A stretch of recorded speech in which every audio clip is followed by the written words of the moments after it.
Wait. Nah.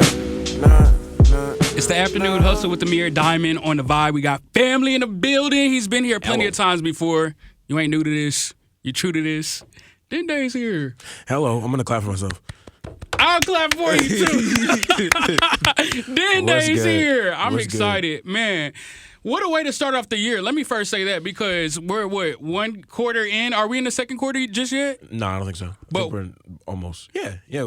How many months are in? It's you're 12 asking. months. I was trying to test divided you. by 3. Okay, so yes, we are in the second quarter.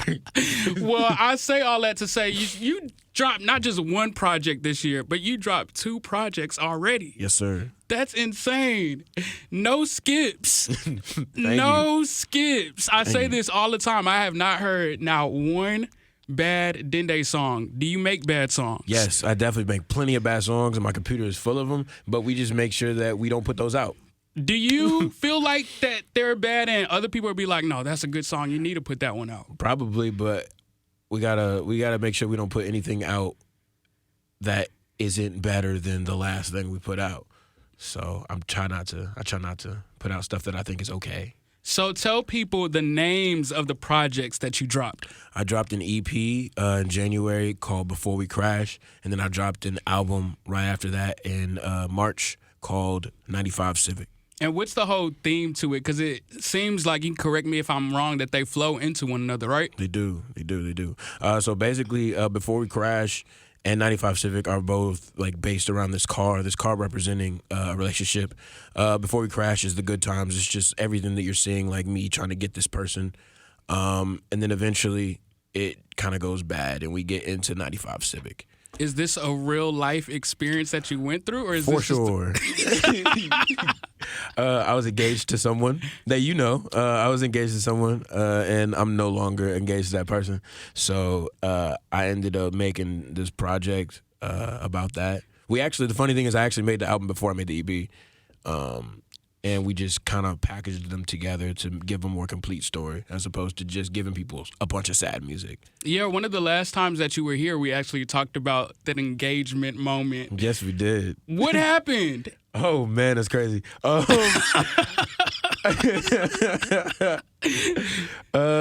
We didn't. Sometimes people are not compatible. I still wish her the best in life, and sometimes you just grow apart and you're not compatible. So that's all. Have you healed from that relationship? I feel like I have. There's definitely still like certain things that in different situations with like people that I've tried to be with after that, where I'd be like, oh, I'm still not over that part of this. But I feel like as a whole, I'm probably good. I'm good, especially after putting my project out. I think I'm good. Oh, that's like a release for you. It wasn't a release as of more. It was I don't have to listen to this every day anymore. Because I still got to perform it, but I don't have to listen to it every day. Because before I put out my music, I listen to it every day. Like I listen to it all day, every day. So like the fact that I have to be in that space every day is annoying. But now that it's out, I don't have to do that. So yeah. So are you looking to be in a relationship right now, or are you focused on the music? I'm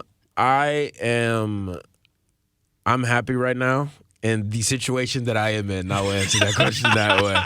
I'll answer that question like that.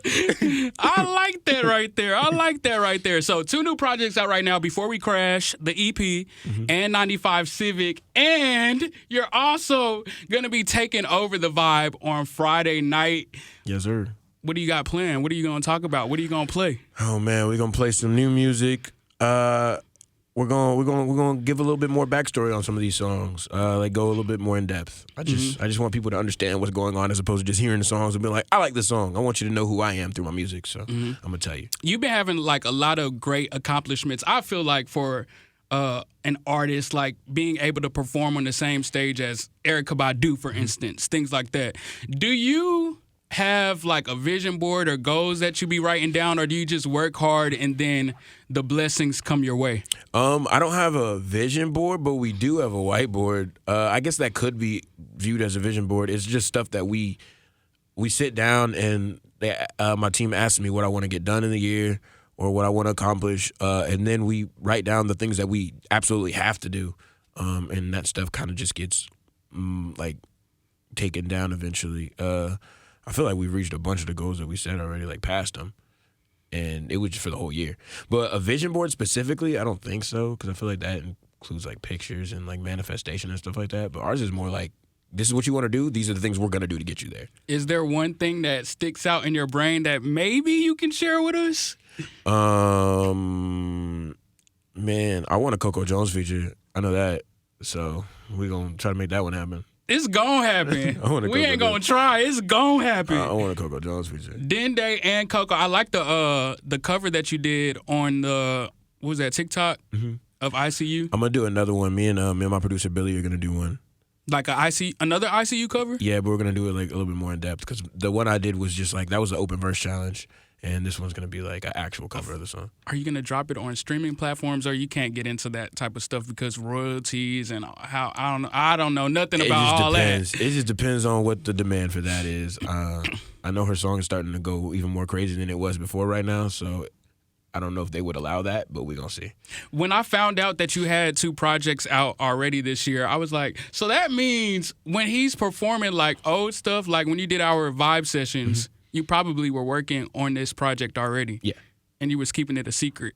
Yeah. Is that difficult to do, or have you mastered the craft of not saying anything? I haven't mastered the craft of not saying anything at all, because every time anybody comes to my house, I play music. I'm one of those people.